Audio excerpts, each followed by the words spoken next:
Buenos días. ¿Qué tal? Buenos días. Hola, buenos días a todos. Feliz semana. Bueno, vamos a comenzar. Hoy recibimos nuevamente al ingeniero José Luis Alonso, quien dictará la clase Consideraciones sobre el proyecto de construcción de un viaducto elevado con aisladores sísmicos. Bienvenido, profesor. ¿Qué tal? Muy buenos días. Gusto de estar con ustedes nuevamente. ¿Me oyen bien, no?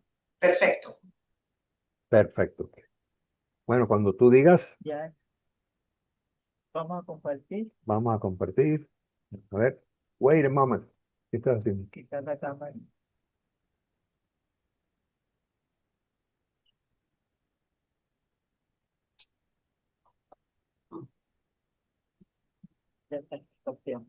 No, pero pónmelo en grande. Ya.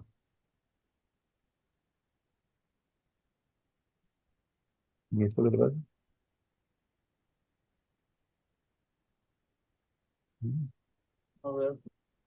Ahí está. Ahí. Ok. Ya puedes poner eso. Ahí, déjalo por ahí. No aparecer aquí abajo. No.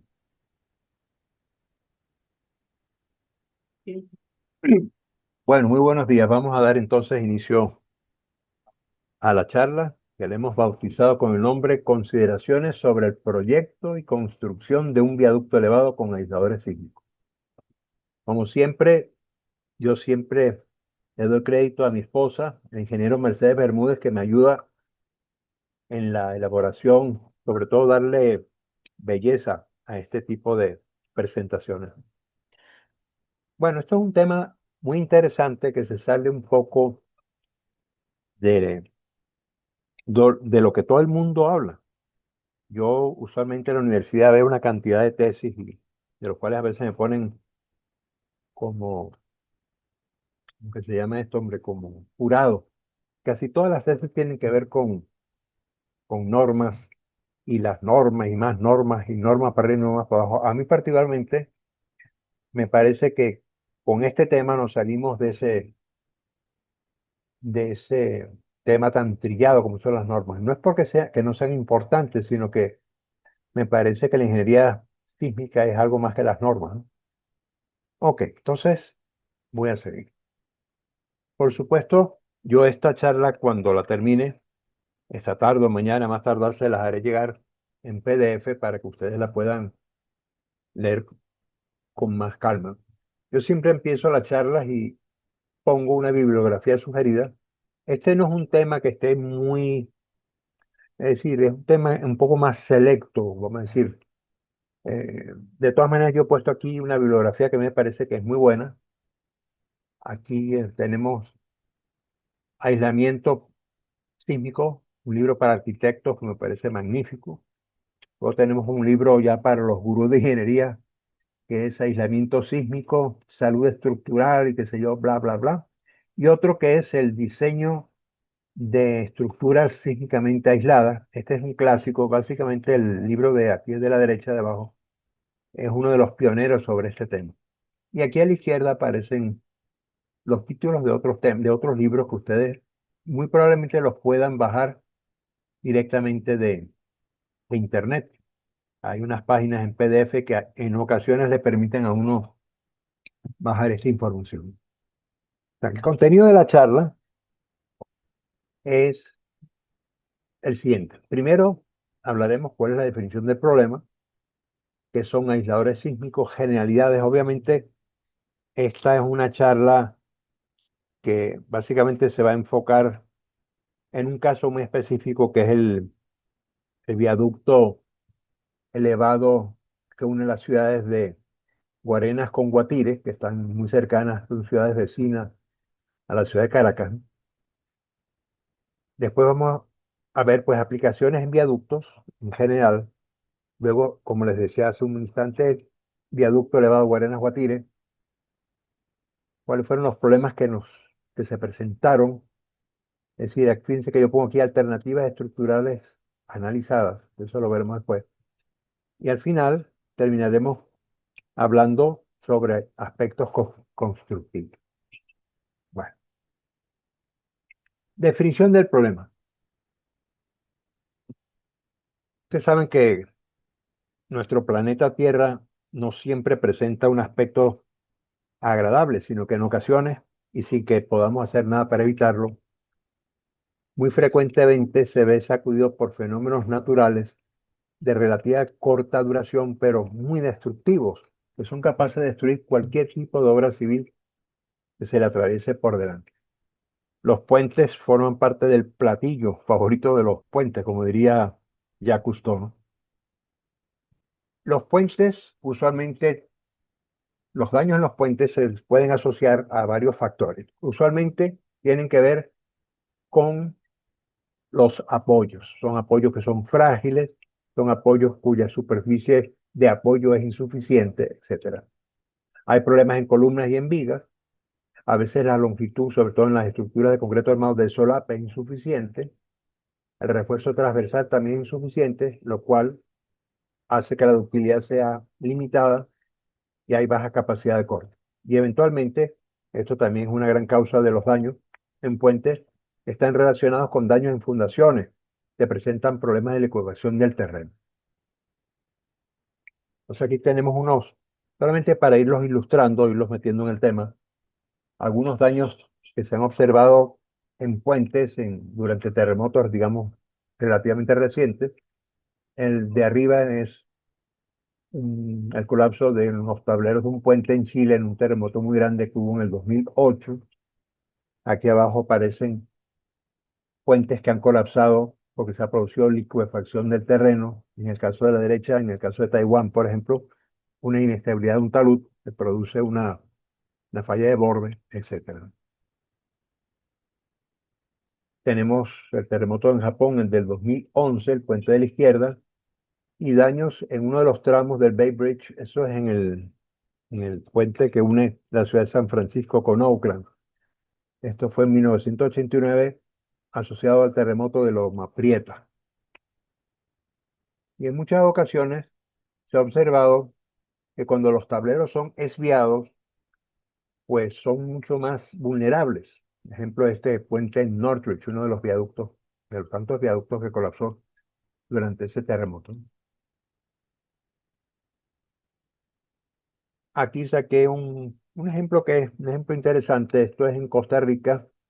Es el falla en los estribos que se produce por un problema de liquefacción y esto fue en un terremoto en 1991. Entonces aquí aparece de un libro que es magnífico, que se llama Priestley, el mecanismo de colapso, antes a la izquierda y después a la derecha.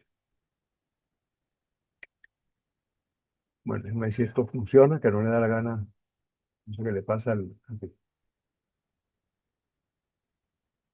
Finalmente, este es un caso interesante, es el terremoto que hubo en Kobe en 1995 y produjo un daño muy fuerte a un viaducto, una carretera, que sí, tengo aquí arriba una cosa que voy a intentar un instante quitarla, que me está fastidiando. Ya, bueno. Entonces, fíjense, esto es un ejemplo típico de un viaducto elevado. El colapso de un viaducto, esto es el expressway, o sea, que es como la autopista de Hanshin. Resulta que hubo un terremoto, déjame quitar esto aquí.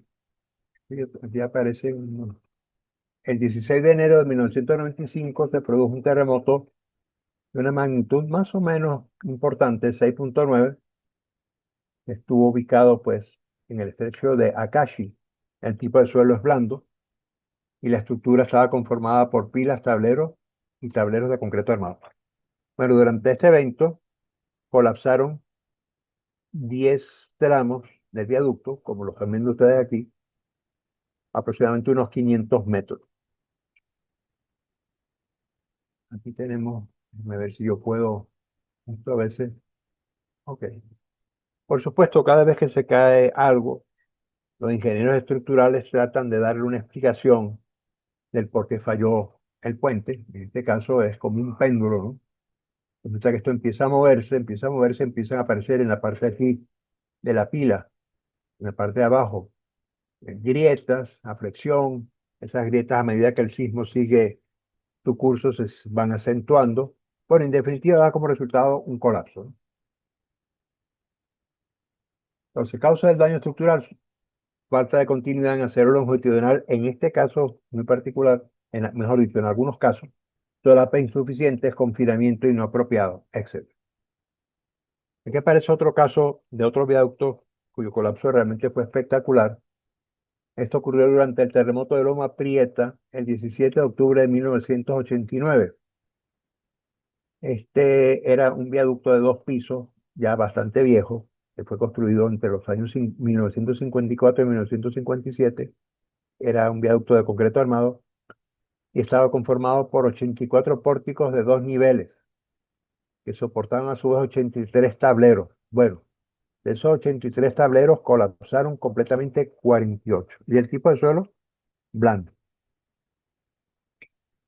Aquí hay otro, aquí a la izquierda, tenemos lo que habíamos dicho antes, el viaducto este elevado que colapsó. Y aquí tenemos, en el año 95, en el terremoto de Kobe, ese terremoto, aquí tenemos el puente colgante Akashi Kaikyo, que creo, no sé si todavía ostenta esa marca, el puente colgante más largo del mundo. Tengo entendido que ahí hay un puente colgante algo más largo en la China, pero no me crean, ¿no? Bueno, el hecho es que hubo un terremoto y resulta que durante ese evento, el terremoto ocurrió muy cerca, casualmente, de este, de este puente. Y entonces, bueno, se observaron daños en el puente. El puente, lo que ya estaban construidas eran las pilas, pero todavía no estaban puestos los cables.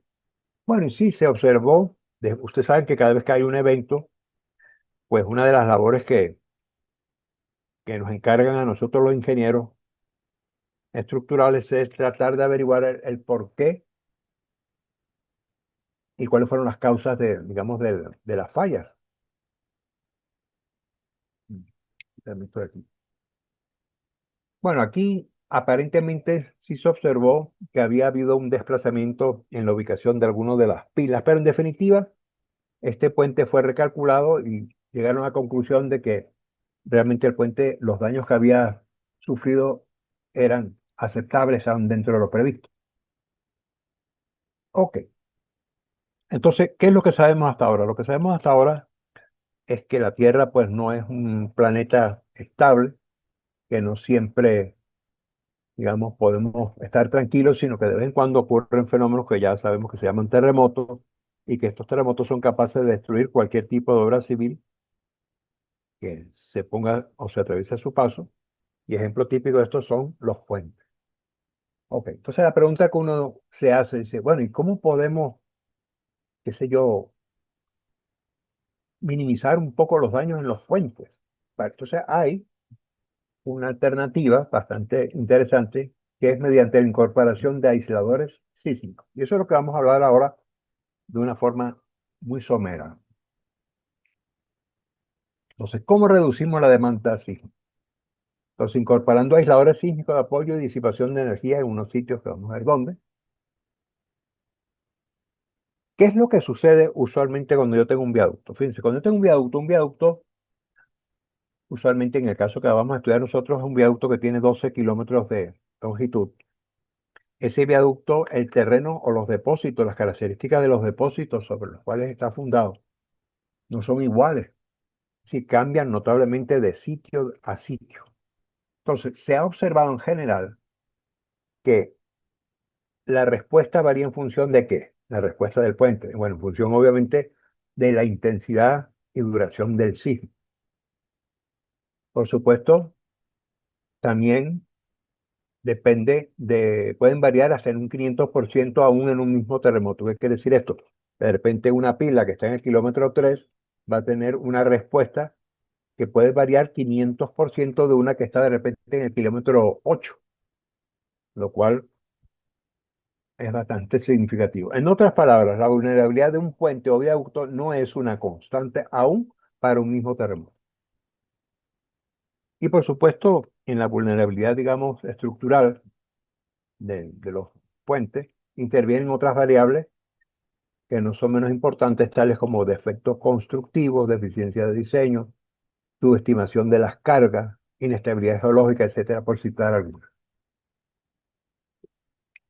Entonces, con todo esto, tenemos que recordar que ¿cuál es el reto del diseño sismo resistente? Bueno, el reto básicamente es alcanzar un balance entre la demanda sísmica y la capacidad estructural resistente. ¿Y qué es la demanda sísmica?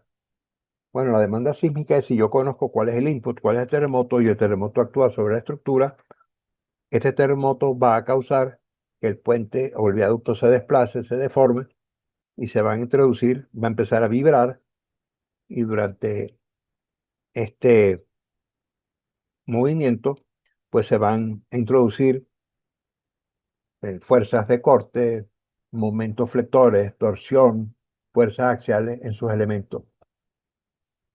¿Y cómo nosotros podemos de alguna manera enfrentarnos a esa demanda? Bueno, si nosotros somos capaces si fuéramos capaces de dotar al puente con la capacidad estructural resistente. Ahora, el problema de todo esto, que es el problema desde mi punto de vista de la ingeniería sísmica, es que no podemos evaluar la demanda con exactitud. ¿Por qué? Porque la demanda está asociada a los sismos y los sismos no se pueden predecir. Entonces, una manera que se ha divisado, que a mí me parece muy interesante, de reducir esa demanda sísmica, es decir, cuando digo reducir, ustedes saben que una cosa es decir que si yo pudiera poner con un dedo, digo, epe, señor, aquí usted, le digo yo al planeta, a las placas tectónicas, usted se queda tranquila y no me fastidie más. Pero como eso no lo podemos hacer, por eso está escapa de nuestra. Entonces, el hombre, los ingenieros, han divisado algunos procedimientos que lo que estamos tratando de hacer es disminuir la demanda. Es decir, el terremoto no lo podemos parar, pero podemos de alguna manera ponerle una inyección de miovit, o sea, de vitamina B12 al puente, de manera que esa demanda disminuya notablemente. ¿Y qué es lo que vamos a lograr con esto? Desacoplar físicamente la estructura del puente de las componentes horizontal del movimiento de terreno. Es decir, disculpen que lo que se me había olvidado decir, le voy a ir a la anterior, a ver si logro ver dónde diablo está esto. Aquí. Que es, hay que incorporar unos elementos mecánicos que estamos llamando aisladores sísmicos de apoyo y disipación de energía en algunos puntos estratégicos. Y lo que estamos diciendo es que es lo que logramos con esto. Primero, desacoplar físicamente la estructura del puente de las componentes horizontales del movimiento del terreno, concentrar las deformaciones laterales en los aisladores en lugar que a lo largo de la altura de la subestructura. Es como si colocáramos en el puente, en alguna parte, o en el viaducto, unos fusibles, pues. Y por supuesto, al hacer esto, reducimos la demanda sísmica, es decir, los momentos, cortes, fuerzas axiales y las deformaciones correspondientes. Entonces, para que tengamos una idea, fíjense, esto que está a la derecha es el viaducto Hanshin en el terremoto de Kobe. Fíjense, esto se movió como si fuera un péndulo, ¿no?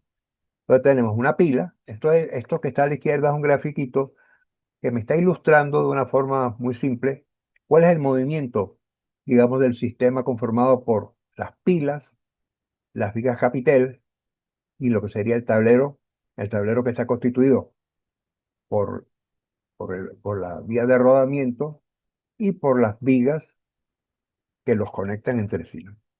Entonces, básicamente, este es la deformación o el desplazamiento típico que experimenta una estructura con esas características. Entonces, vemos que en general la deformada es algo que se podría considerar bastante uniforme, es decir, no se observa ningún cambio brusco en los desplazamientos, es decir, en la deriva.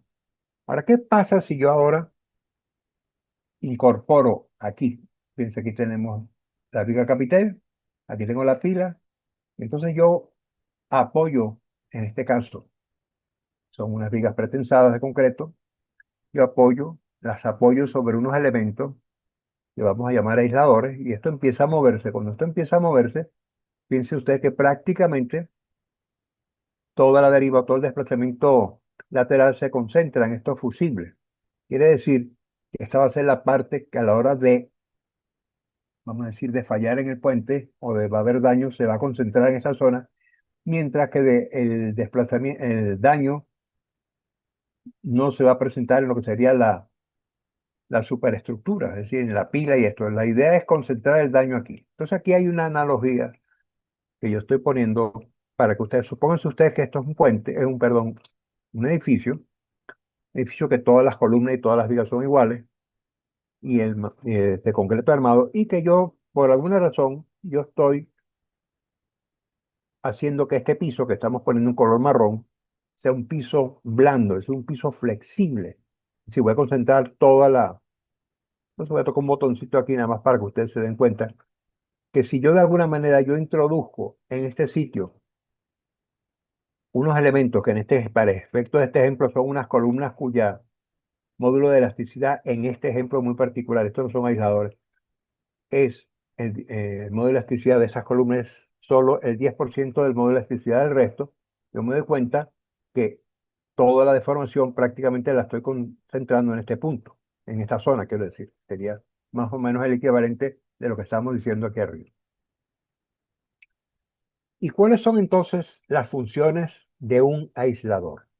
Bueno, la primera es, deben ser capaces, fíjense, yo tengo aquí, estos son unos estribos, por decirlo así, un puente, tengo dos pilas del puente, está el tablero, y entonces yo, en vez de apoyar los tableros directamente sobre los estribos y sobre las pilas, aquí lo que estoy es colocándolos encima de unos dispositivos que hemos llamado aisladores sísmicos, que están aquí en color rojo. Entonces, ¿qué es lo primero que deben ser capaces estos aisladores? Tienen que ser capaces de resistir la fuerza vertical, obviamente porque por aquí van a pasar camiones, va a pasar carga, en fin. Lo segundo es que tienen que tener una flexibilidad horizontal que permita al tablero desplazarse tal y como lo habíamos visto en la diapositiva anterior. Otra cosa que deben ser capaces es de disipar energía y al final, una vez que acaba el terremoto, de tener una capacidad de recentrado. Esto es importante porque si cuando viene el terremoto, esto se queda en su posición deformada, luego va a costar Dios y su ayuda llevar el tablero a su posición original. Entonces, usualmente se diseñan estos aparatos de forma tal que tengan, una vez que acaba el movimiento del sismo, pues permitan que el tablero recupere su posición original. Es decir, la autorrecuperación. Ok, entonces fíjense lo siguiente. Esto que vamos a hablar aquí, esto es básicamente la parte conceptual. Habíamos dicho anteriormente que una forma de reducir el daño en los viaductos sería incorporando estos elementos, que son unos elementos flexibles. Ahora, cuando yo coloco dentro de la estructura unos elementos flexibles, ¿qué, qué pasa con la rigidez de la estructura? Bueno, la estructura se va a hacer ahora mucho más flexible, ¿ok? Entonces, si yo tengo aquí un espectro, digamos un espectro de aceleración, digamos que esta es la forma típica de un espectro de aceleración que tiene una rama ascendente, un plató, poco más o menos por aquí, luego tiene una rama descendente, ¿no? Entonces, supongamos por un momento que yo tengo una estructura, es decir, un viaducto que tiene un periodo inicial TI. Se puede demostrar fácilmente que las fuerzas que se generan, digamos, en el puente, son proporcionales, es decir, para un periodo conocido, son proporcionales a la ordenada de la aceleración espectral correspondiente. Entonces vamos a suponer que yo tengo un puente, que en este caso es relativamente rígido, tiene un periodo T sub I, y aquí tengo a la izquierda cuál sería la ordenada de la aceleración espectral que he llamado SAI. ¿Qué pasa cuando yo le introduzco al puente estos, disculpen, hoy estoy muy ronco, no sé por qué, estos elementos flexibles que son los aisladores sísmicos? Bueno, el puente entonces aumenta su periodo desde T sub I hasta T sub F. Quiere decir, con esto, ¿qué es lo que estoy haciendo yo? Estoy disminuyendo drásticamente la ordenada de la aceleración espectral, es decir, SAF sería ordenada de la aceleración espectral final, es decir, asociada a la estructura del puente o del viaducto que ya incorporó o que ya tiene los aisladores sísmicos. Entonces, ¿qué es lo que yo no, qué es lo que yo observo? Una disminución de la aceleración y en consecuencia una disminución de la fuerza. Si disminuyó la fuerza, obviamente voy a disminuir la demanda. Ahora, todo en la vida no es de color de rosa. Si bien es cierto que yo estoy logrando disminuir las fuerzas al aumentar el periodo, resulta que cuando yo aumento el periodo, el desplazamiento relativo, ¿verdad?, de los tableros aumenta. Y esto, por supuesto, no es nada deseable. Entonces, ¿cómo? Esto obviamente sucede. Es decir, ¿cómo ahora yo logro mejorar este comportamiento? Bueno, entonces hay una especie de truco. Si yo de alguna manera logro incorporar en el dispositivo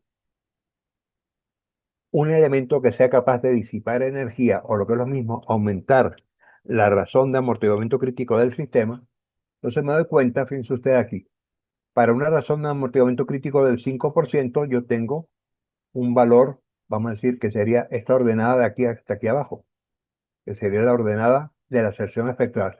A medida que yo aumento, digamos, a 15, yo estoy disminuyendo esa ordenada y a 30% la estoy disminuyendo más. Es decir, no solamente el hecho de yo aumentar el periodo ya me disminuye la fuerza lateral, sino que el hecho de yo aumentar la razón de amortiguamiento crítico también me disminuye el- la ordenada de la aceleración espectral y por tanto la demanda.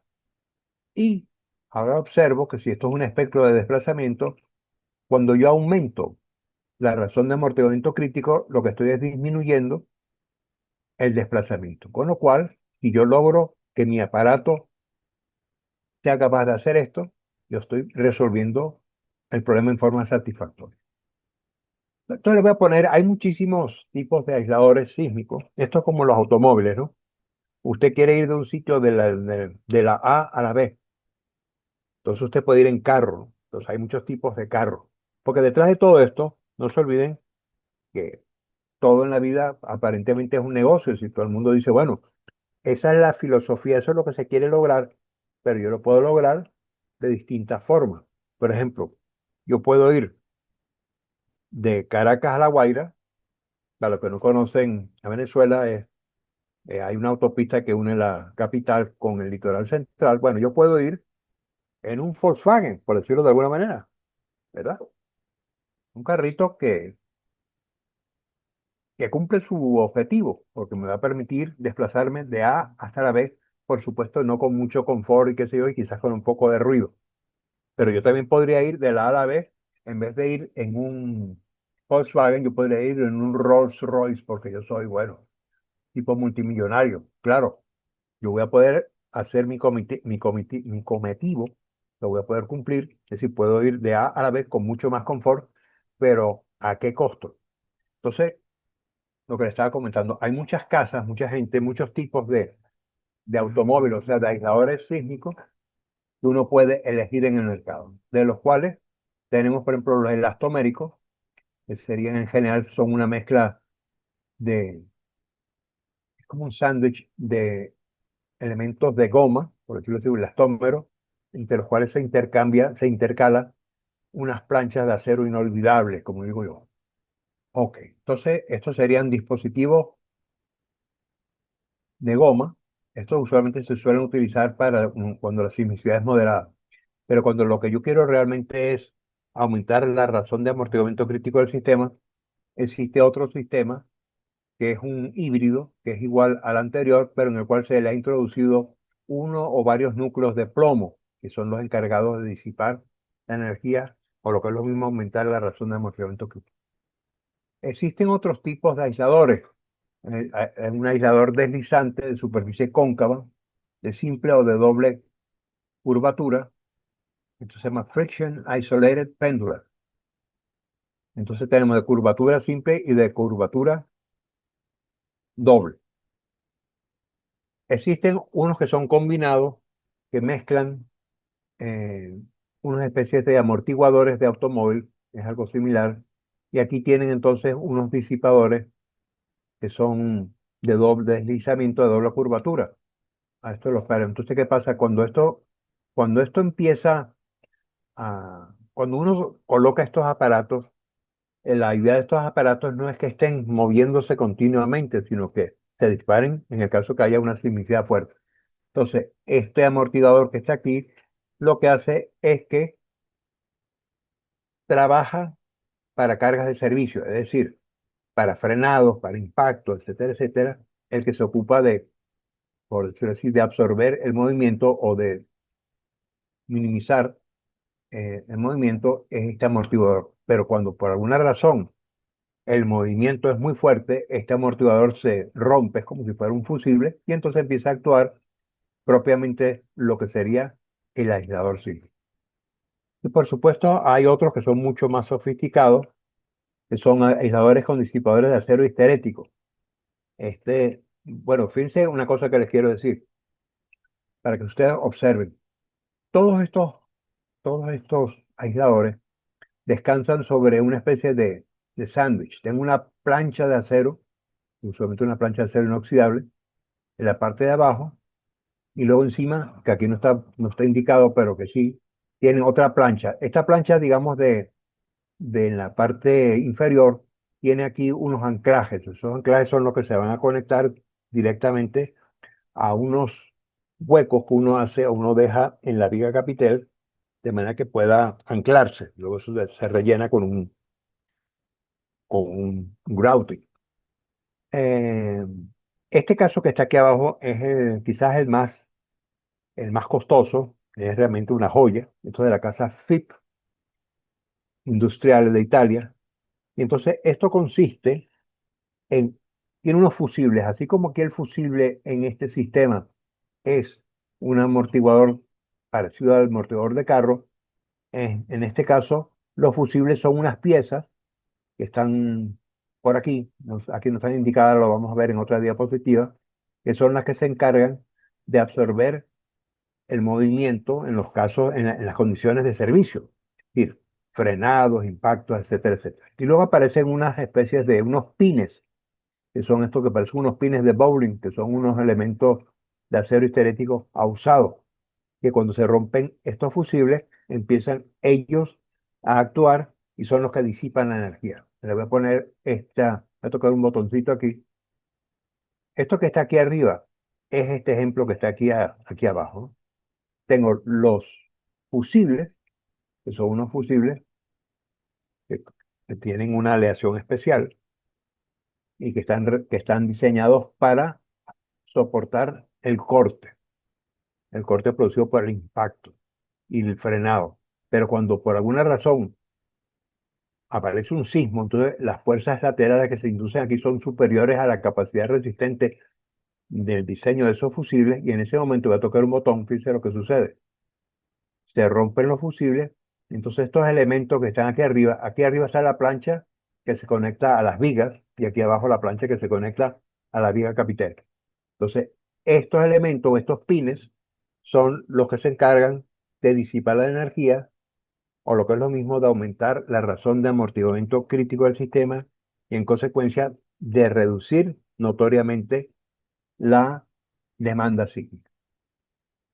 Les quería decir, si ustedes tienen alguna duda a medida que yo voy explicando, con mucho gusto, me pueden interrumpir, que yo trataré de contestarles. Vamos a tocar un botoncito aquí. Entonces, esto que está aquí es un gráfico que muestra en gris cuál sería la aceleración, digamos, del tablero, y aquí cuál sería en rojo, cuál es la aceleración del tablero. Aquí hay un momento en que se rompe, o sea, al principio, la aceleración de la masa, ¿verdad? Es esta roja que se funde con la gris. En el momento en que se rompe el fusible, empieza a disiparse la energía, y entonces vean ustedes cómo este movimiento o esta aceleración que está en rojo es notablemente inferior a la que se produciría en el tablero si no hubiera incorporado yo esos aisladores. ¿Sí? Entonces, este es uno de los aisladores más típicos, el aislador goma plomo. Por supuesto, hacer estos aisladores, estos son unos gráficos que yo saqué de una empresa que se llama DIS, Dynamic Isolation System. Esta es la empresa fabricante de aisladores sísmicos más grande del mundo. Y cuando digo grande es algo increíble. Entonces, esto básicamente, aquí tengo este dispositivo que parece un tambor, que está conformado, no sé si lo logran apreciar aquí, por una serie es como un sándwich de elastómeros con planchas de acero inoxidable, y aquí en el medio tenemos el núcleo de plomo. Por supuesto, esta fabricación se hace de una manera muy especial, con unos, ¿cómo se dice?, con unas tolerancias muy pequeñas, etcétera, etcétera, etcétera. Y esto es básicamente este sistema. Cuando uno va a comprar o se quiere embarcar, vamos a decirlo así, en un proyecto de esta naturaleza, uno tiene que estudiar qué es lo que ofrecen los distintos. Es decir, quiero comprar un carro, un automóvil. Entonces viene la Toyota y les monta usted un cuento. No, mire, usted se monta en la Toyota y usted va a sentirse que está manejando en, qué sé yo, en el paraíso terrenal. Ah, bueno, ese cuento está muy bien. Y luego viene la Mitsubishi y le dice usted otro cuento parecido. ¿Por qué? Porque ellos tratan de venderle a usted un producto. Pero lo interesante de todo esto es que esta gente respalda sus afirmaciones o sus promesas con ensayos. De manera que cuando usted va a comprar una cosa de esta, no es que uno va a comprar a un sitio ahí, voy al mercado de Chacao, mira, véndeme ahí unos aisladores sísmicos, no, pues, no, sino, esto le dan a usted una garantía, esto es muy importante. Entonces, bueno, se hace una cantidad de ensayos, estos son ensayos, estas son fotografías que yo tomé o tomamos directamente de unos ensayos que se hicieron en la casa FIP. Esto es una casa italiana. Y bueno, no solamente se hacen ensayos a corte como los que estamos viendo aquí, sino se hacen ensayos de capacidad vertical. Todas esas cosas vienen garantizadas, entonces cuando usted va a comprar esto, usted le dan, aparte de la factura, que es bien, usualmente bastante grande, le dan un respaldo, que es muy importante, que ustedes deben conservar, pues la garantía. Y independientemente de cuál es el tipo de aislador que usted vaya a comprar, cada vez que ellos hacen estos ensayos, lo que se obtiene es un diagrama histerético de este tipo, donde esto es una curva típica de lo que es las curvas de esfuerzo de formación. El área que está dentro de esa curva es lo que me está a mí determinando cuál es la capacidad de amortiguamiento de disipación de energía de ese sistema. Y lo que es interesante es que cuando yo voy esto lo tengo que modelar, porque cuando yo uso un programa, el SAP o el ETAPS, el programa que ustedes quieran, usted tiene que meter unos elementos y a cada elemento usted le tiene que dar una data. En este caso, usted va a incluir este comportamiento. Y esto usualmente se hace introduciendo en el software un comportamiento, algo así como el que está puesto aquí a la izquierda, donde aquí aparecen, bueno, aquí esto se lo van a leer ustedes, yo no lo quiero leer. K sub U es la rigidez inicial del aislador, entonces PAN entra al punto sedente y esto empieza, hay un proceso de carga y descarga, etcétera, etcétera. Y aparecen aquí entonces distintas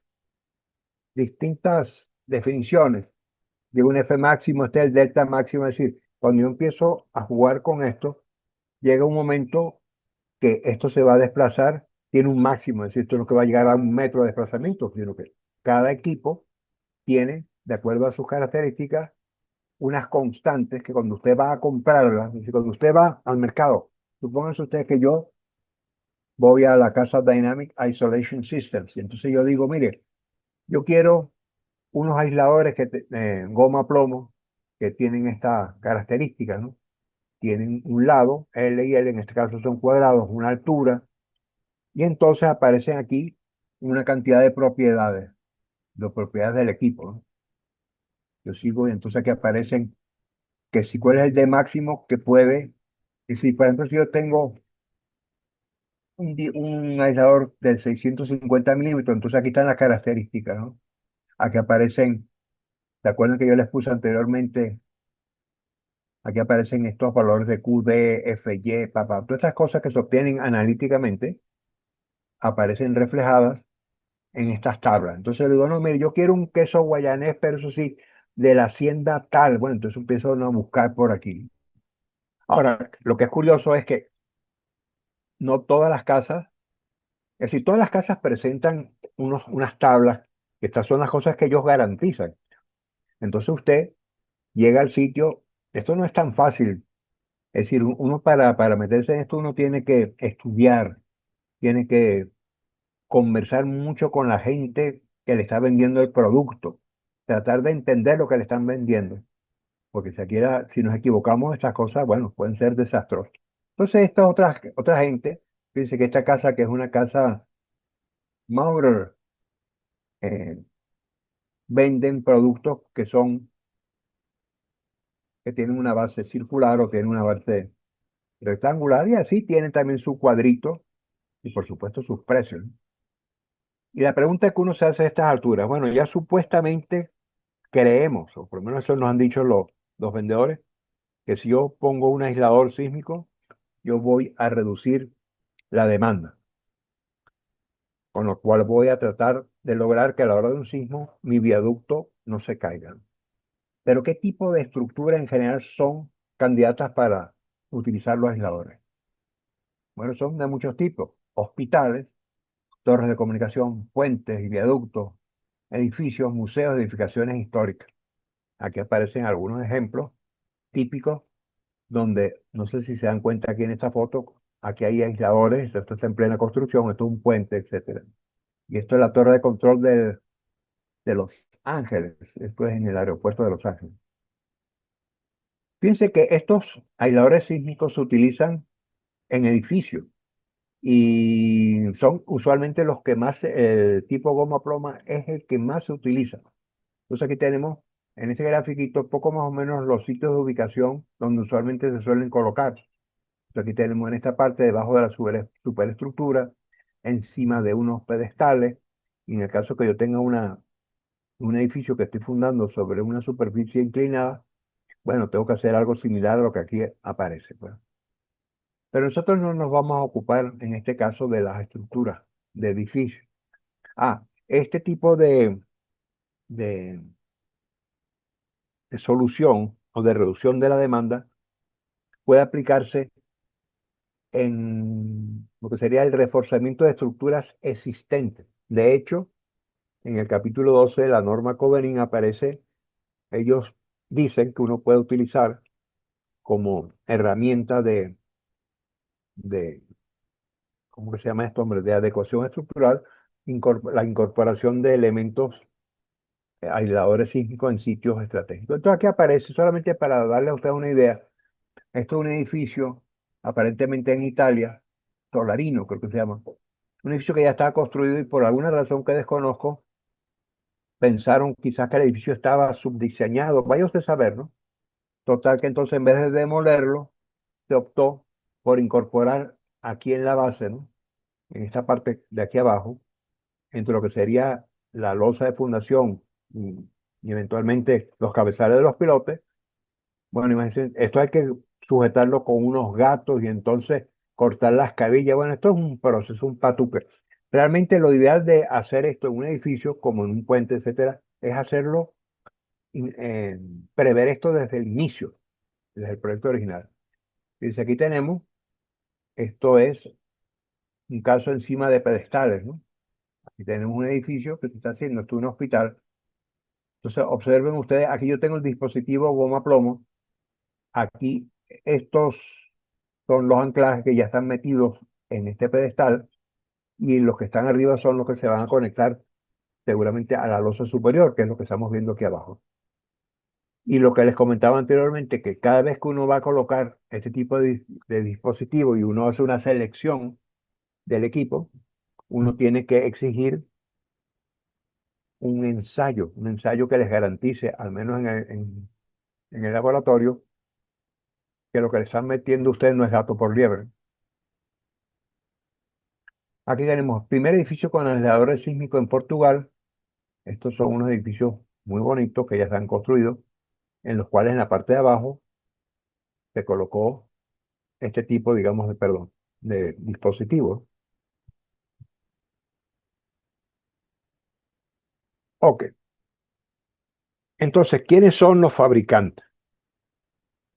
Entonces, usted sabe que uno va al mercado y uno quiere comprar queso guayanés y resulta que hay 6 o 7 chiringuitos que venden queso. Entonces, ¿qué es lo primero que uno hace? Bueno, uno va al sitio, ¿qué queso vendes tú? Queso guayanés, queso de mano, queso no sé qué y tal. Y entonces, la primera cosa que uno le dice al tipo, ¿se puede probar? Claro que lo dan. Y entonces, la pregunta, la pregunta que todo el mundo hace, bueno, ¿cuánto vale esto? ¿Cuánto vale el kilo? Bueno, entonces fíjense, eso depende. Entonces fíjense, fabricantes hay muchos. Yo aquí escogí unos cuantos. Es muy probable que actualmente hayan otras casas. Entonces la primera FIP Industrial de Italia, después está el Dynamic Isolation Systems, DIS, de los Estados Unidos, la EPS Earthquake Protection System, también de Estados Unidos, la Mauritian Seismic Isolation System, Alemania, Alga Technological Thinking, Italia. Entonces, la pregunta es, ¿de qué depende la selección? Porque yo compré un queso de mano, pero bueno, este me gustó más, el otro se ve más fresco, este no tiene tantas moscas, en fin. Primero del costo del equipo. Hay equipos que valen una fortuna. De la capacidad de resistir la fuerza axial. No se olviden que yo tengo que poner el equipo y antes de que venga un sismo, eso tiene que estar, la idea es que no venga un sismo nunca, ¿no? Pero de repente ese viaducto van pasando camiones y gandolas durante 30 años. Bueno, entonces esos dispositivos deben ser capaces de resistir esa fuerza axial. Depende también de que el costo o de la selección de la capacidad de disipación de energía, del tamaño del equipo, porque hay equipos que son del tamaño de un piano, que todo uno no puede colocar aquello, y por supuesto de la confiabilidad bajo cargas de servicio. Entonces, aplicaciones en viaducto. Fíjense, habíamos dicho que el aislamiento sísmico es una técnica que reduce la demanda sísmica de la estructura, aislando, ¿no? Desacoplando la estructura del terreno mediante la incorporación de unos dispositivos mecánicos para hacer fin. Aquí tenemos el edificio, esto es un monumento, imagínense usted, está en el Capitolio de Utah. Esto es, pues, por supuesto, esto es una zona que hay sismicidad y a nadie se le ocurriría voy a demoler el Capitolio para hacer un edificio nuevo. O de repente yo tengo el museo, un museo de esos históricos donde tengo una cantidad de información que quiero preservar en el tiempo. Entonces, bueno, ese es un ejemplo típico, en este caso sería de una adecuación estructural. En el caso de la derecha también, esto es el Golden Gate. Esta es la ruta que usa la ciudad de Sausalito con San Francisco. Aquí está el Golden Gate y casualmente en estas estructuras de acero de acceso se colocaron en estos sitios, no sé si lo logran ver, unos dispositivos, unos elastómeros como plomo. Y aquí tenemos el puente de San Rafael. Bueno, esto es un puente, como dirían los cubanos, de verdad, verdad, esto es un señor puente. Bueno, y todo esto fue reforzado porque esto está en el área de la bahía, casualmente y por aquí pasa la falla de San Andrés. Aquí tenemos otro ejemplo del viaducto Patria de Guadalajara, en México. Es una estructura muy bonita, donde casualmente en esta especie de trípode invertido, en estos sitios, ellos colocaron unos disipadores goma plomo. Es interesante. Aquí tenemos el uso de aisladores combinados, como les comentaba anteriormente, los diseñadores de este puente, esto es en donde un puente Oglio en Italia, estos son unas dovelas que son prefabricadas, entonces ya vienen con estos elementos incorporados, se hace durante el vaciado de las dovelas y los están poniendo casualmente, en este caso serían en estas vigas capitales que son como unas especies de, son unos abacos, unos capiteles, perdón. Ok. Por supuesto, cada ingeniero es el que decide cuál es el tipo de aislador que le parece más conveniente. Estos son los que habíamos dicho anteriormente, aisladores con disipadores de acero histerético. que se colocaron en el viaducto de Caracas, Cuba, en Venezuela, y en el viaducto Guarenas, Guatire. Estos son unos dispositivos muy bonitos, realmente son una joya, son los Rolex, digamos, de estos aparatos, que son muy costosos. Y yo me imagino que por eso es que no son tan utilizados. Aquí dice, el 5% de los puentes en Estados Unidos utilizan aisladores similares. Y en Venezuela estamos hablando del viaducto Guarenas-Guatire, que es el que vamos a hablar hoy, y de los viaductos en las líneas ferroviarias Caracas-Cuba y la encrucijada Valencia. Son como 90 kilómetros. Entonces vamos a ver ahora, nos vamos a concentrar en el viaducto Guarenas-Guatire y vamos a hablar de lo que son los estudios básicos. Este proyecto, el, el proyecto estuvo a cargo de una empresa brasileña que es Figueiredo Ferraz. La construcción se llevó a cabo, fue la constructora Odebrecht, y el cliente era el Metro de Caracas.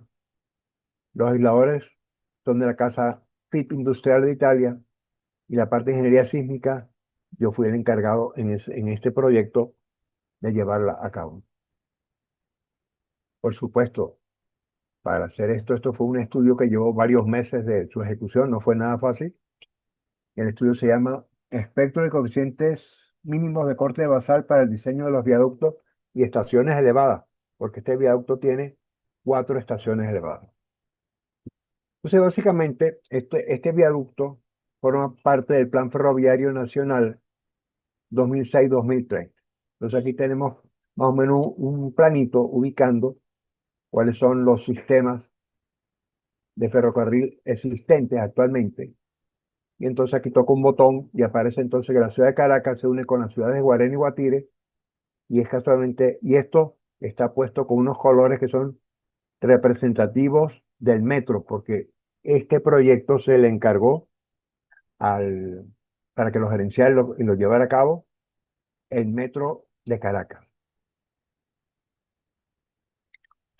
Entonces, el proyecto, a ver si yo no sé qué diablos pasa aquí arriba, el proyecto Caracas, bueno, es un proyecto multidisciplinario.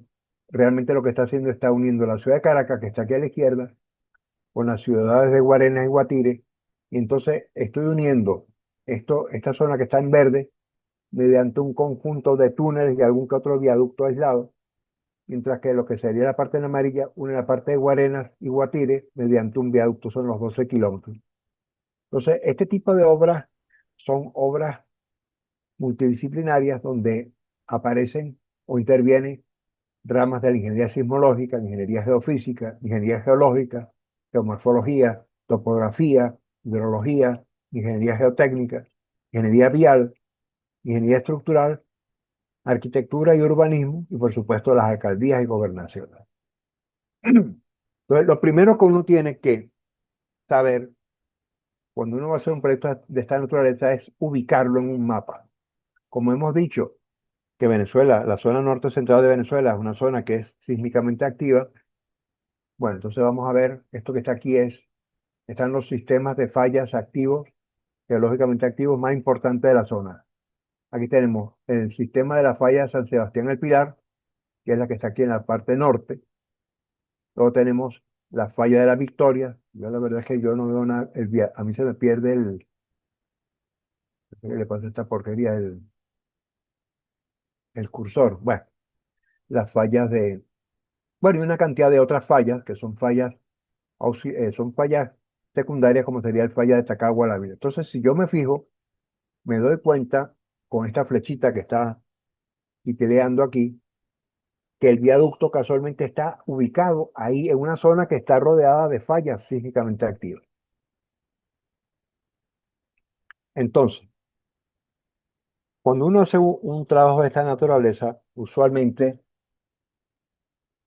este no es un trabajo que va a hacer José Luis Alonso, así, porque esto es un trabajo donde intervienen, usualmente son trabajos que hace el gobierno, un trabajo muy costoso. En este caso, aquí está la ciudad, aquí está más o menos nos está dando una idea de lo que es la parte este de la ciudad de Caracas, el municipio de Sucre, tal que yo, las ciudades de Guarena y Guatire, Y aquí está indicado en azul, eso no es un río, eso es casualmente en la traza del viaducto, ¿ok? Y entonces aquí aparecen unas líneas de isoaceleraciones que son productos de un estudio, digamos, de lo que llaman la amenaza. Yo no sé por qué le llaman amenaza a la aceleración, pero bueno, así lo llaman. Peligrosidad sísmica. Siempre le ponen unos nombrecitos un poco rimbombantes. Donde entonces, supuestamente, aquí lo que se están marcando es, tomando en cuenta la proximidad a los sistemas de fallas geológicos activos que están cerca de esto, aparecen líneas de igual aceleración. Por ejemplo, aquí arriba aparece, de acuerdo a este gráfico, que la aceleración esperada, en este caso es en la roca o en un suelo tipo B, es de 0,52 G. Esto va bajando a medida que vamos bajando hacia el sur, porque nos estamos alejando del sistema de fallas San Sebastián el Pilar, que es el que está aquí arribita en el mar. Entonces aquí aparece, por ejemplo, en este caso, tengo 0,40. En esta parte la aceleración sería, de acuerdo a esto, 0,32 G y así sucesivamente. Otro parámetro que es importante conocer es el periodo del depósito sobre el cual yo voy a fundar las pilas del viaducto. Este viaducto consta de 345 pilas y está fundado sobre suelos de distintas características, ¿no? Entonces, para ello, entonces se hizo un estudio geofísico. Se me olvidó decirles en la anterior que este estudio se le contrató a Funvisi, que es la Fundación Venezolana de Investigaciones Sismológicas. Y a esta misma gente se le contrató el estudio geofísico. Entonces, esta gente lo que hizo fue un estudio geofísico muy interesante de la ciudad de Guatire y de la ciudad, perdón, Guarenas, que es la ciudad de la izquierda, y Guatire. Son dos ciudades que están muy cerca. Y esto que se ve aquí es la traza no de la falla, sino del el alineamiento del viaducto. Entonces se supone que esto que está aquí se conecta después con este punto, tal que se yo, y va para acá. Estos son los 12 kilómetros que vamos a analizar hoy. Entonces aquí aparecen, a ver si nos damos cuenta, en una especie de rectangulitos en azul oscuro, que son las estaciones elevadas. En este caso sería la estación Guarenas 1, Guarenas 2, porque están dentro de la población de Guarenas. Y después aparece Guatire 1 y Guatire 2, porque están dentro de la población de Guatire. Y entonces aparecen señalados en círculos de distinto diámetro y de distinto color cuál es el periodo de los depósitos. Por ejemplo, en este caso de estas peloticas rojas grandes o de color fucsia, ahí se ve que son terrenos de gran espesor aluvional que tienen un periodo que oscila entre 1,4 y 1,6 segundos, mientras que en estos de las peloticas más chiquiticas son suelos más rígidos con periodo de 0,2 a 0,4 segundos. Esta información, déjenme decirle, desde el punto de vista de la microzonificación sísmica de estas ciudades, fue un estudio excelente. Sin embargo, se consideró que no era lo suficientemente apropiado porque todos estos valores de los periodos estaban muy dispersos y a nosotros realmente lo que nos interesaba era saber en una franja de unos 100 metros, ¿verdad? 50 y 50 metros a cada lado del alineamiento del viaducto, de donde iba a estar el viaducto, cuáles eran los periodos del suelo. Entonces se hizo otro tipo de estudio, eso lo veremos someramente aquí. Y entonces como resultado, aquí tenemos la ciudad, esto es la ciudad de Guarena y la ciudad de Guatire. Aquí va, esta línea que va por aquí es el alineamiento del ferrocarril y en colorines, en esta franja, aparecen indicados los periodos. Esto es un software muy bonito, a mí me parece muy bonito, donde aquí aparecen colorines cuáles son los periodos de los depósitos. Entonces aquí aparecen estas zonas, que son estos azules muy oscuros, se ve que son zonas de acuerdo a este software, ¿no? Aparece que son zonas de suelos bastante rígidos, mientras que cuando pasamos aquí a la derecha, donde aparecen estos colores amarillos, colores mostaza y rojos, son suelos que tienen espesores aluvionales mayores. Y entonces lo que se hizo, a mí me parece un estudio excelente, ahora lo vamos a ver en las próximas diapositivas, con un poquitico más de detalle. Aquí lo que se hizo fue una correlación entre lo que sería la geología a lo largo, digamos, de todo el trayecto, de todas las progresivas, la geología, donde aquí aparecen formación de roca, formación de las Mercedes, sedimentos holocénicos, etcétera. Bueno, la parte geológica. Y aquí abajo se graficó cuáles eran los periodos de los depósitos eh, asociados a los sitios donde iban a construirse las pilas del puente, del viaducto. Entonces, aquí hay algunos parámetros de interés geofísico. Esto es un perfil, una tomografía de corte, casualmente, esto es al principio. Aquí entonces se observan unas curvas que son curvas que marcan en el perfil cuál es la variación de las velocidades de propagación de onda de corte. Entonces, por ejemplo, aquí aparece, voy a coger esa que está aquí, no sé lo que pone, esto es velocidad de propagación, esa que está por aquí, de 700 metros por segundo. Ya son suelos muy rígidos, son prácticamente rocas. En esta parte más roja aparecen en estos colorines que tenemos velocidad de propagación de onda de corte superiores a los 900, inclusive a los 1000 metros por segundo, mientras que la zona azul son las zonas, digamos, más de suelos más sueltos. Entonces, aquí aparecen unas definiciones que conviene, la norma hace hincapié en esto, no solamente para el diseño de los viaductos, sino en general para poder caracterizar los depósitos de suelo. Dice, BS30 y se representa la velocidad promedio de los primeros 30 metros superiores estable de perfil del depósito. Estos espesores del depósito son de 30 metros. De acuerdo con la norma,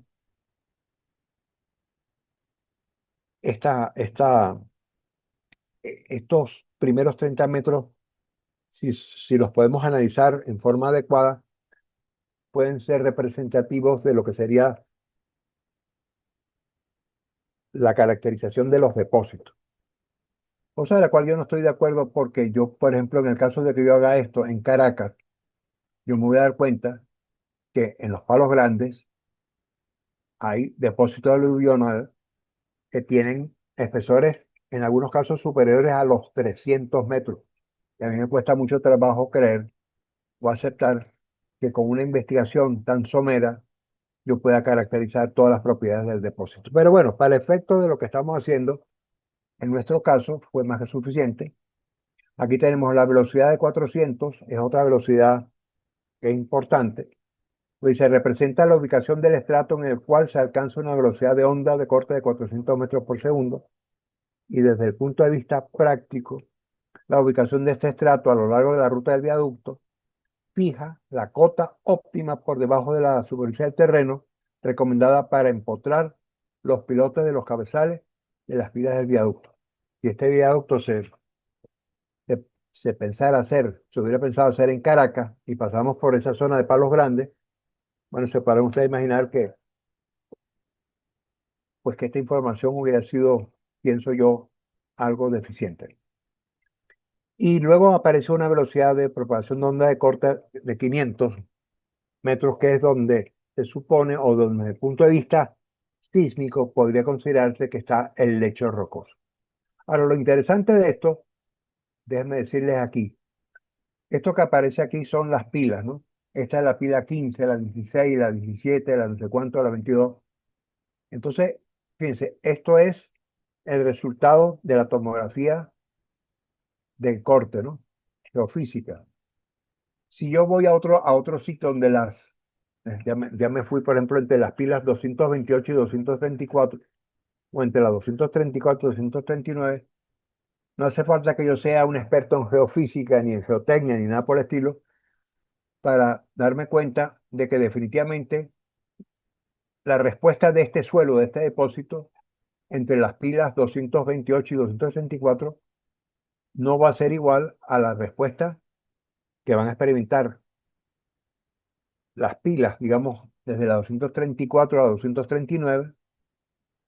¿Por qué? Porque, bueno, porque las condiciones de la velocidad de propagación de onda de corte varían notablemente de un sitio al otro. Ok, however, si no todo está perdido. Esta información a mí me parece muy valiosa. Nos costó varios meses.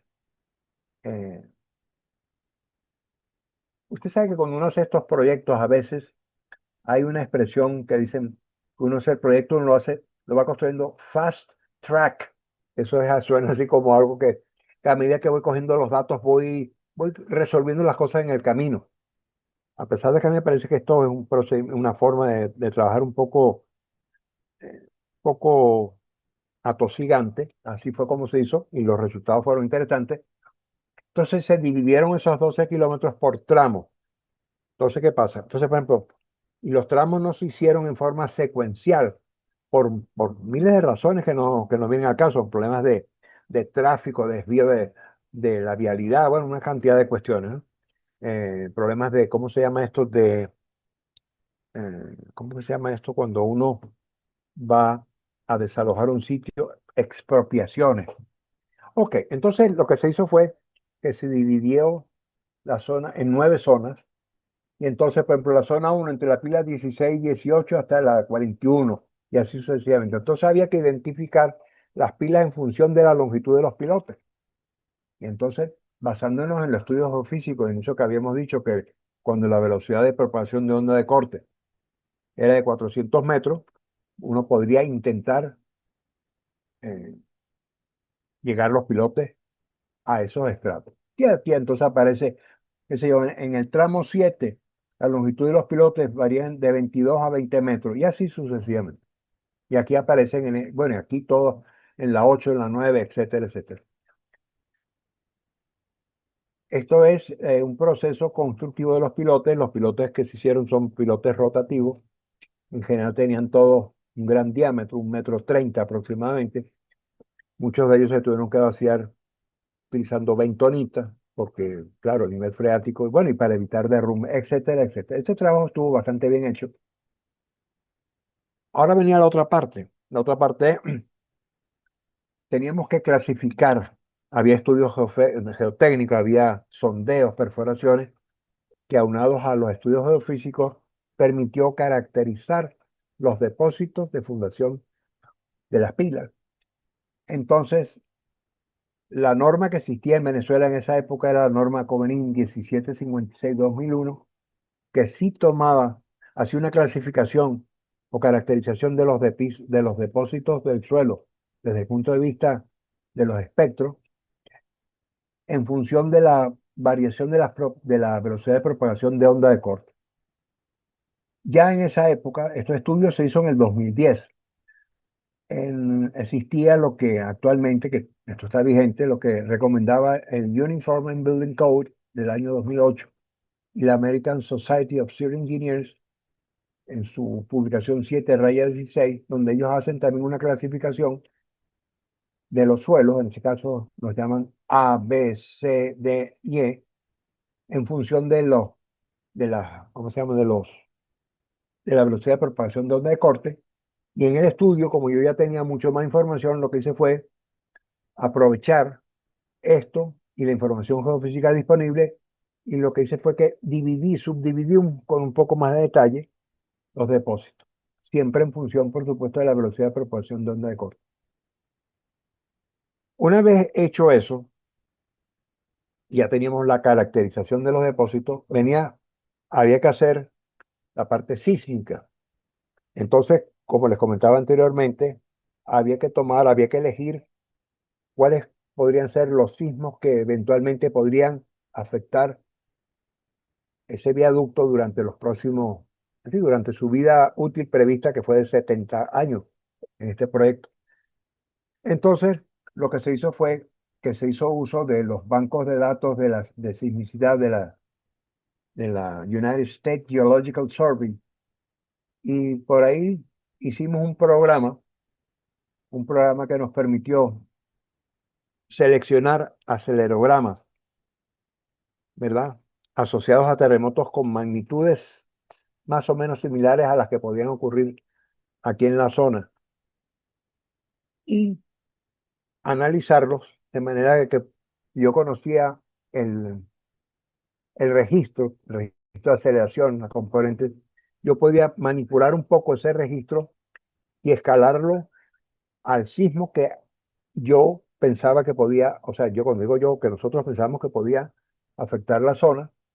Entonces aquí, por ejemplo, aparece, este es un registro que es, no veo nada, un registro que está clasificado en el banco de datos que yo tenía como el P1087, que se refiere a la componente ARC000 en roca del terremoto de magnitud 7.4 que afectó Kocaeli en Turquía. Entonces, este es el registro. Y entonces, cuando yo conozco esto, sus características, entonces yo puedo calcular, hicimos un programa para calcular los espectros de aceleración, en este caso, para una aceleración con un 5% de amortiguamiento crítico y para efectos de lo que íbamos a utilizar en el diseño y en forma conservadora, asumimos que la selección la incorporación del aislador físico iba a producir ser capaz de aumentar la razón de amortiguamiento crítico hasta un valor del 20%. O sea, que aparece en rojo cuál es el espectro de aceleraciones resultante para una razón del 20%. Aquí se usaron una cantidad de espectros. Este es otro sismo. Esto es en Parkfield, magnitud 6.1, la distancia, ¿a cuánto está? A 9,9 kilómetros. En este caso anterior, la distancia de ese sismo era 17 kilómetros, todas distancias lógicas. Es decir, este proceso se repitió para una cantidad de sismos. Entonces, queríamos saber más o menos cuál sería la respuesta en la superficie, para la cual teníamos que hacer análisis dinámico de los depósitos, ¿no? Tomando en cuenta la caracterización geotécnica y geofísica que habíamos hablado anteriormente. Entonces, por ejemplo, esto es un ejemplo, nada más que para que tengamos una idea.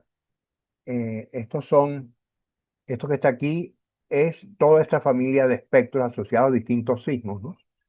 Entonces aquí uno podía hacer lo siguiente, bueno, yo puedo coger un espectro que fuera la envolvente superior o la envolvente inferior, o simplemente un promedio o el 84 percentil. Básicamente eso fue lo que se fue haciendo y con la finalidad de poder introducir estos espectros de una forma que pudieran ser procesados utilizando el software después con el cual se hizo el análisis dinámico de los viaductos. Entonces aquí aparece un ejemplo, suelos tipo roca, SB y no sé qué y tal, que sé yo, y aquí aparecen unas características, ¿no? Donde aquí aparece cuál es el valor de la aceleración del terreno, cuál es el valor de la, de la amplificación espectral. Fíjense que aquí tengo dos espectros, el azul y el rojo. El rojo, o sea, el azul es, digámoslo de alguna manera, es como el promedio, por decirlo de alguna manera, de los espectros que encontramos en la superficie para 12 casos. Y entonces el rojo es el que va a corresponder, va a ser como el espectro base asociado al viaducto, cuando el viaducto tiene incorporado el aislador sísmico para una razón de amortiguamiento crítico del 20%. Les quería decir que ya estos espectros ya no tuvieron después que ser reducidos por el factor R ni nada por el estilo, porque ustedes saben que cuando uno tiene una estructura, si este es el espectro elástico en la superficie, entonces yo puedo reducir esto dividiendo esto por R, donde R es el factor de ductilidad. No, aquí este ya sería el que voy a utilizar para un valor R1, es decir, aquí yo no voy a reducir esto más. Este es el espectro que yo utilicé, o sea, que se utilizó o se recomendaron para el diseño de las pilas. Por supuesto, el diseño de las pilas estuvo a cargo de esta empresa Figueiredo Ferraz de Sao Paulo. Entonces, esta era la información que nosotros teníamos que darle. Entonces, una de las cosas que había que hacer era identificar las pilas de acuerdo a las formas espectrales. Imagínense ustedes, hay 345 pilas. Yo no voy a proponer 345 espectros, sino hubo que de alguna manera agruparlos, ¿no? Y entonces aquí aparece, por ejemplo, por grupo. Grupo uno bla, bla, hasta el grupo 4. Y entonces aquí aparecen cuáles son los espectros. Esto es lo que identifica en el estudio, cuáles son las formas de los espectros, que fueron calculados utilizando este tipo de fórmulas, ¿no? Y entonces aparecen cuáles son las pilas. Por ejemplo, vamos a suponer las pilas de la zona 7 de la 41 a la 66. Entonces son, ¿qué diablo es esto? Grupo, zona, pilas tal. Aquí aparece entonces cuáles son las pilas que las estoy clasificando en función de la forma espectral. Bueno, esto como les dije fue un trabajo muy interesante. Esta parte del trabajo tardamos casi 8 meses en hacer esto. Entonces la información a medida que se iba encontrándose la íbamos suministrando a la empresa Figueiredo Ferraz, que es la que se encargaba realmente del diseño. Entonces, fíjense, les comentaba anteriormente que el proyecto estuvo a cargo de Figueiredo Ferraz, la construcción Odebrecht, el cliente era el Metro de Caracas, los aisladores eran PIP industriales y la parte sísmica, que fue la que me correspondió a mí. Entonces, vamos a hacer lo siguiente para que usted tenga una idea. Yo estoy haciendo aquí un resumen muy resumido de cuáles fueron los pasos que se hicieron, cómo fue que nos enfrentamos a este problema. Entonces, aquí tenemos una pila típica y originalmente, fíjense, esto es lo curioso de este proyecto. Dice, proyecto original. Estaba conformado básicamente por un sistema de pilas rectangulares macizas con unas vigas de capitel que servían de soporte a unas vigas que eran prefabricadas, pretensadas de concreto armado, que son las pilas uno 2 y 3 que estaban apoyadas directamente sobre unos aisladores sísmicos que se eligieron originalmente como aisladores de tipo goma plomo, similares a lo que están viendo ustedes aquí.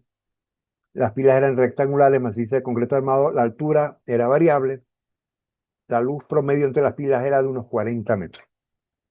Entonces, con esta información se procedió a dividir, para efectos del análisis, el, viadu- el viaducto por segmento. Por ejemplo, en este caso aparecen, qué sé yo, no veo los números, entre la pila tal y la pila cual, que aquí, por cierto, aparecen las pilas. Este viaducto en algunas partes estaba conformado por este sistema básico de pilas con vigas capitel y, ¿cómo se llama esto? Y vigas pretensadas, prefabricadas de concreto y el tablero de concreto. Y en algunos casos aparecen unos pórticos. ¿Por qué? Porque esto no estaba definido cuando esto se hizo, este estudio. Estos pórticos los inventamos, por decirlo de alguna manera, nosotros, para poder calcular esto. Entonces, estos pórticos, ¿qué pasaba? Que por aquí había una vialidad que no estaba bien definida, entonces había que cambiar la vialidad, expropiar terreno, demoler una cantidad de cosas, y en definitiva, esto iba a ser la geometría del viaducto en esta zona. Y aquí la tenemos en otra zona. Esto fue un trabajo muy bonito. No sé si ustedes se percatan, a mí me parece, básicamente, yo particularmente me siento muy orgulloso de este trabajo porque realmente es un trabajo impecable.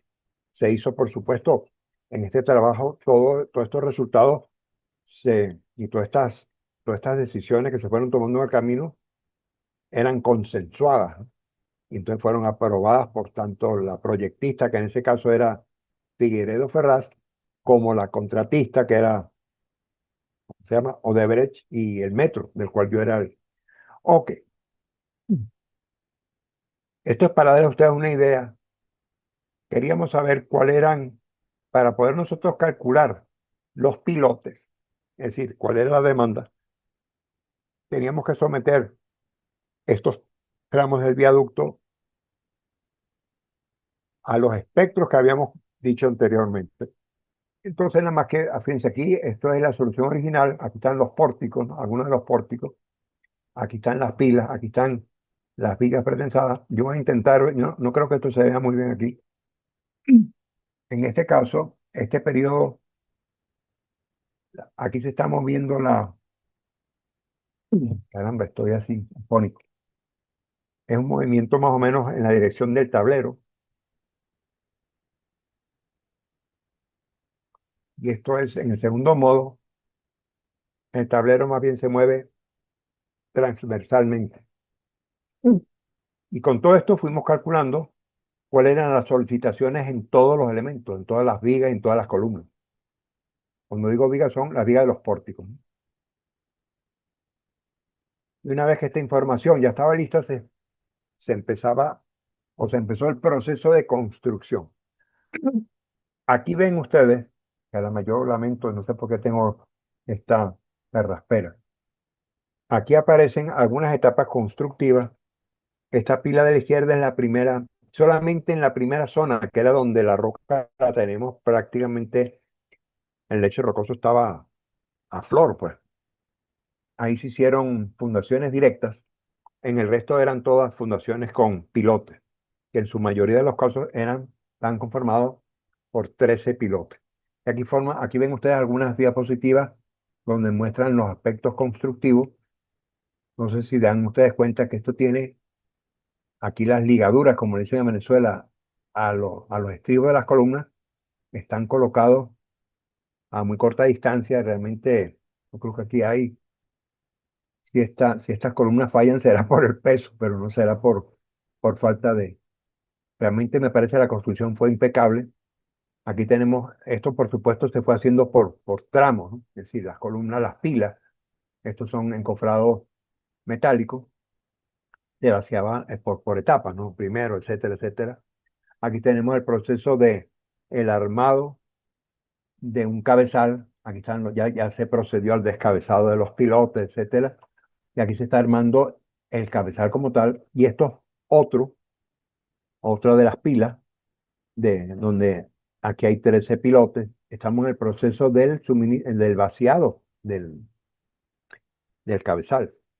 Por supuesto, no sé si observan ustedes aquí en este cabezal, una vez que ya fue vaciado, entonces, bueno, se lo protegía con una especie de una brea asfáltica para evitar pues la contaminación de, la, del, de este cabezal por la presencia de agua. Bueno, y así sucesivamente. Pero ahora viene la parte interesante. ¿Qué hora es? Son las 1:35. Creo que nos queda todavía 25 minuticos. Estas cosas nada más suceden en Venezuela.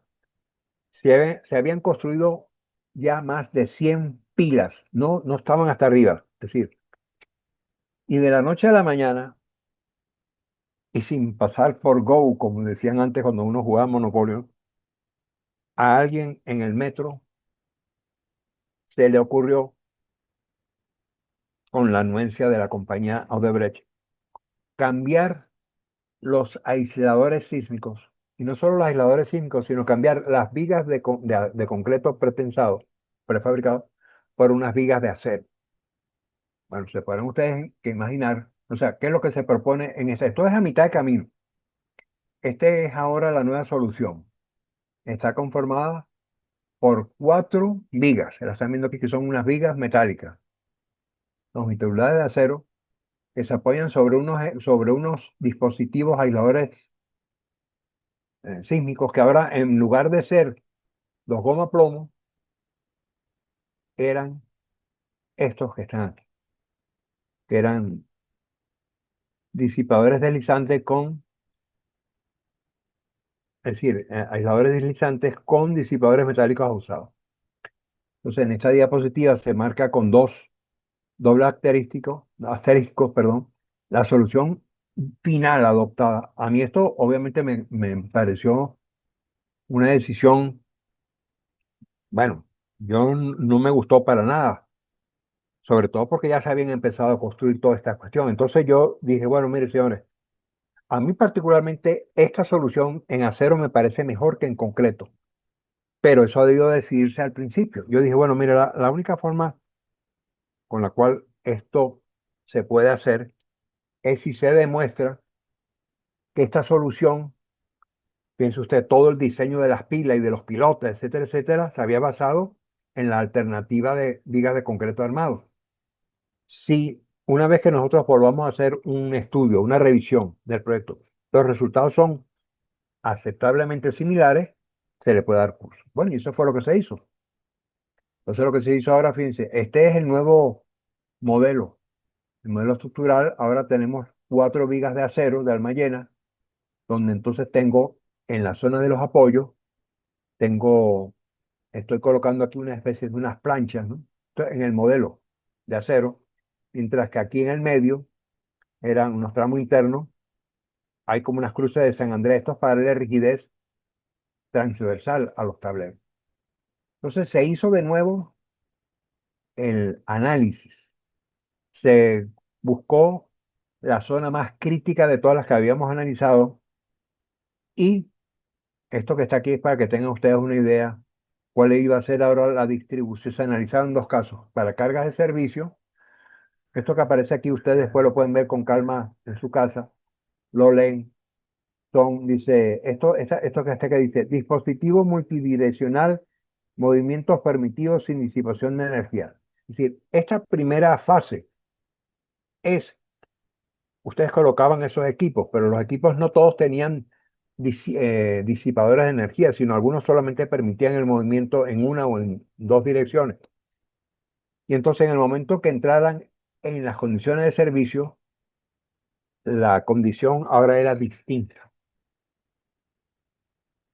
Bueno, imagínense ustedes lo que es haber hecho esto.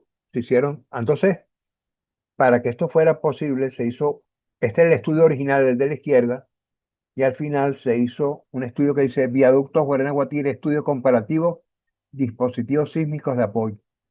Aquí intervino en susodicho el ingeniero Paolo Baldo de la Casa Italiana y mi esposa que también trabajó en esto. Lo único bonito de este trabajo fue que pudimos ir a Italia, fuimos 3 veces, o sea, mereció la pena el cambio, ¿no? Desde el punto de vista, pero fue un trabajón, ustedes no se imaginan lo que costó hacer.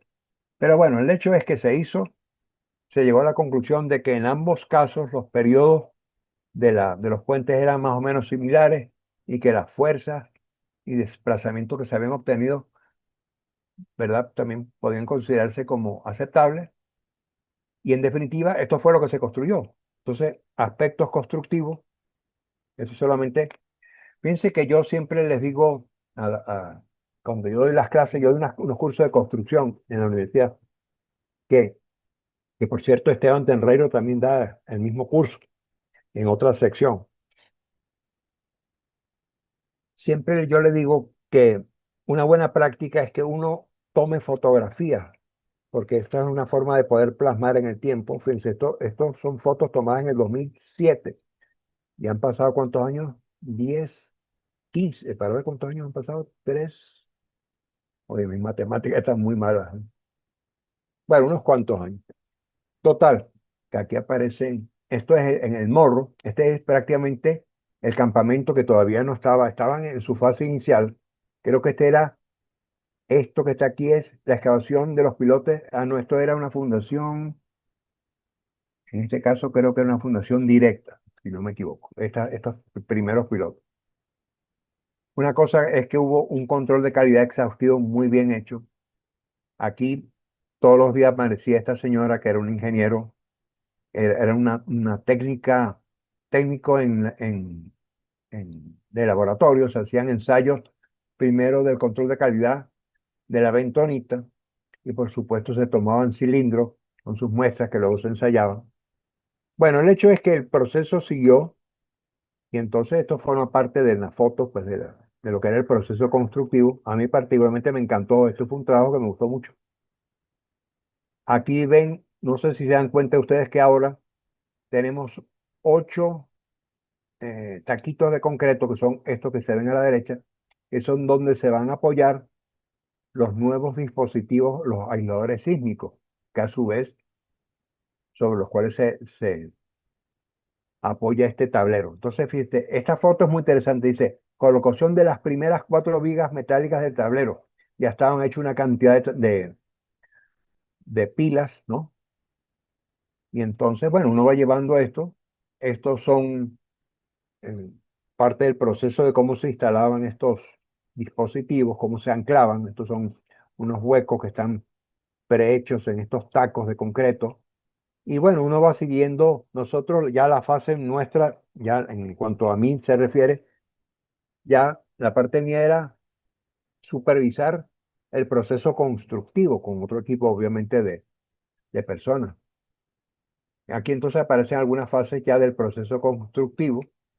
Esa fue la foto anterior. Estas son las primeras 4 vigas del primer tablero que se construyó y aquí ya con el correr de los meses se iban construyendo tal que sé yo. Me parece un documento muy interesante. Luego se diseñaron unas estaciones elevadas que originalmente fueron diseñadas por el arquitecto Fruto Vivas, que lamentablemente ya falleció, pero que luego se prefirió adoptar un sistema de estaciones un poco más sencillo, que fue en definitiva la propuesta que aparece aquí a la izquierda. Por supuesto, cuando uno hace estas grandes obras, aparecen lo que se llaman obras complementarias, ¿no? En este caso son mejoras viales. Aquí hubo que hacer reforzar como había que ampliar la carretera. Aquí fíjense, por aquí viene la ciudad, esta es la ciudad de Guarenas que viene hacia acá, hacia Guatire. Aquí están los viaductos que están hechos.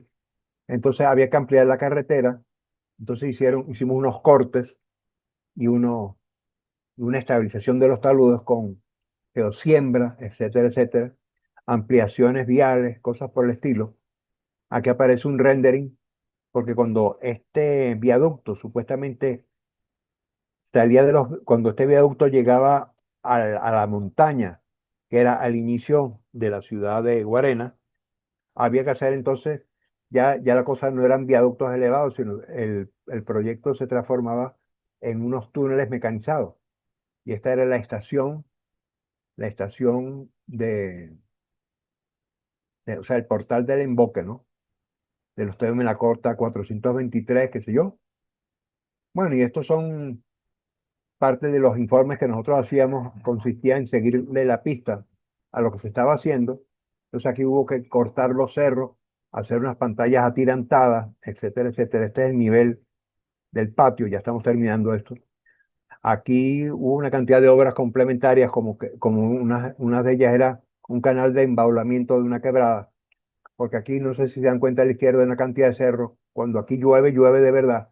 El agua esta podía invadir el campamento y una forma que se divisó de bajarle la energía a esos grandes caudales era mediante hacer una especie de embaulamiento, pues, ¿no?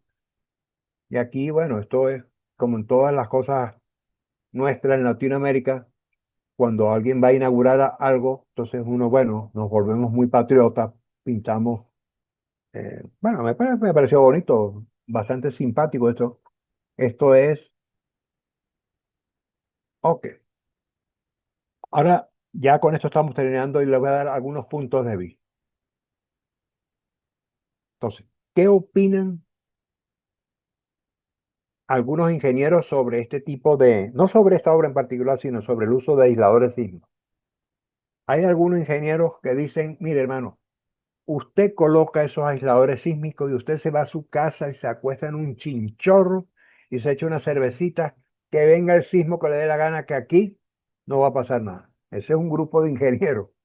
Pero hay otro grupo de ingenieros que le dice, bueno, que eso no debería ser permitido, que eso es un disparate.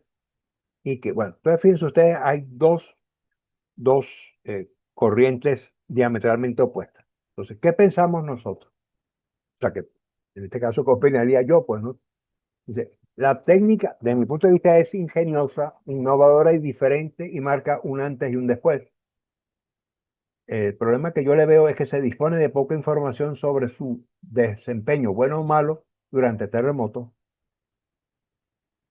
Por supuesto, debemos ser cautelosos en su empleo y basarnos siempre en nuestro buen criterio, lo que yo llamo factor de ignorancia. Es decir, no debemos ser muy académicos, yo creo que uno tiene que hacer siempre caso al sentido común. Obviamente los aisladores deben estar certificados y respaldados por el fabricante mediante ensayos. Or your money back, como dirían en Estados Unidos. Y la parte que a mí más me preocupa es esto. Debe existir un riguroso protocolo de mantenimiento y un extenso stock de repuestos. Imagínense ustedes, Dios no lo quiera, que viene un sismo, ¿no? Y ahí yo no sé cuánto, imagínense, si multiplicamos 8 por 345, yo no sé cuánto da eso, alguno de ustedes, pues eso da un numeraco. Es decir, imagínense la cantidad de dispositivos de aisladores sísmicos que están ahí colocados. El día que venga un terremoto, no van a dispararse todos ¿cómo se llaman estos? Los aisladores al mismo tiempo. Habrán unos que se disparen y otros que no se, que ni se enteren. Pero ¿qué pasa? Que yo no puedo dejar el viaducto ahora con una pata colgando. Es decir, mire, resulta que hay de los 8.000 y pico que haya, no sé cuántos hay, resulta que 4.000 hay, hay que reemplazarlos porque se rompieron los fusibles y el resto no sé qué. Bueno, entonces, ¿qué hacemos? Esperamos 6 meses para que para que la casa matriz se le ocurra fabricarnos esto, los traigamos de nuevo si es que podemos llegar a Venezuela, porque si el embargo, que si no sé qué, que si, bueno, eso sería un desastre. Eso, desde mi punto de vista, es la parte negativa. Es decir, nosotros deberíamos, yo no sé si el metro ha tomado esa precaución, yo me imagino que no. Entonces, porque si lo hubiera hecho, en vez de ser Venezuela, seríamos Suecia, pero aquí las cosas se resuelven usualmente, bueno, como todos nuestros países latinoamericanos, las resolvemos, ¿no? Pero a veces pasamos apuros. Entonces, estos son mis puntos de vista.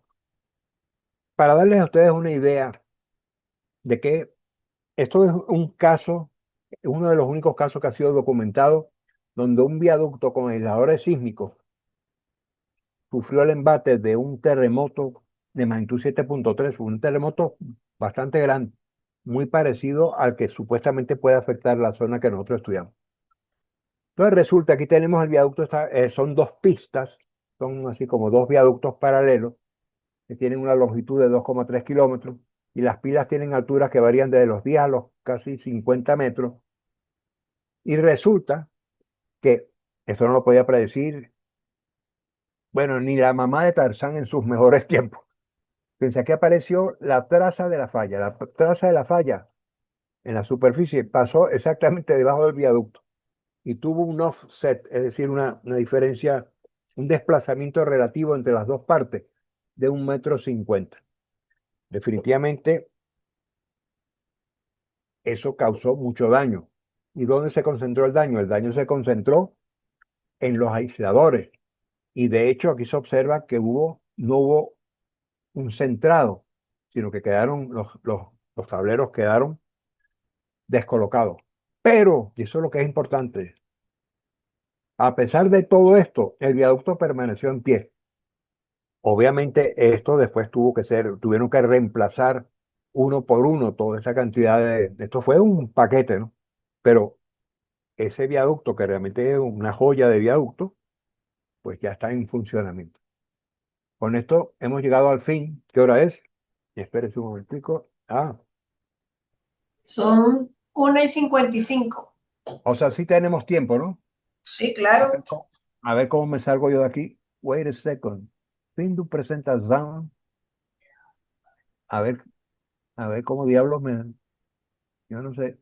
Bueno, no sé si ustedes me quieren hacer preguntas, con mucho gusto se las trataré de responder. ¿Tienen alguna pregunta para el profesor?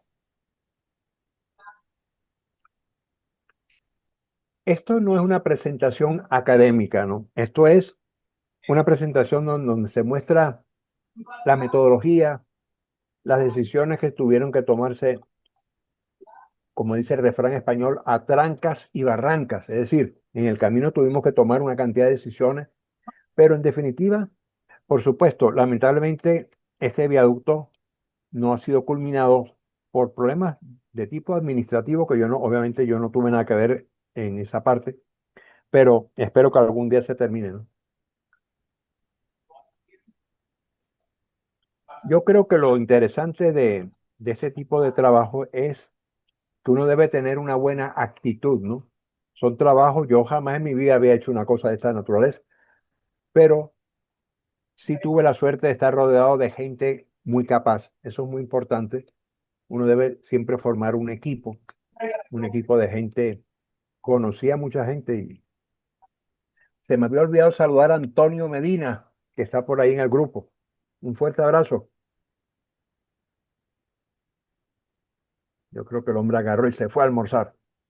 Bueno, No, no, estaba entonces por ahí cualquier... todavía. Escribió ahorita en el chat diciendo, estupenda presentación, profesor. Felicitaciones Ah, extensivas a bueno, Mercedes y salud. O sea que sí está. muchísimas gracias. ¿Quién está hablando que yo no veo aquí? Mariana Walker de aquí de Formación Norte. Bueno, magnífico. Gracias. Muy amable por tus comentarios, ¿no? Entonces yo lo que voy a hacer en el transcurso, entre esta tarde y mañana, yo les paso a ustedes esto, se lo paso al Grupo Norte y ustedes se encargan de repartírselo Sí, sí, a cómo la no, gente. perfecto, no se preocupe. Bueno, entonces, bueno, ready to go, man. Es correcto. Un, un fuerte abrazo a todos desde aquí. Muchas gracias a usted, profesor. No, Y no, no, excelente, excelente tarde para todos. Nos vemos mañana igual. Recuerden que es la clase del profesor Carlos Méndez, recuperada, la recuperada del viernes. bueno, entonces ya nos podemos ir, ¿no? Es correcto. Bueno, muy buenas tardes, un abrazo. Igual, hasta luego. A mí también me de aquí. Screen.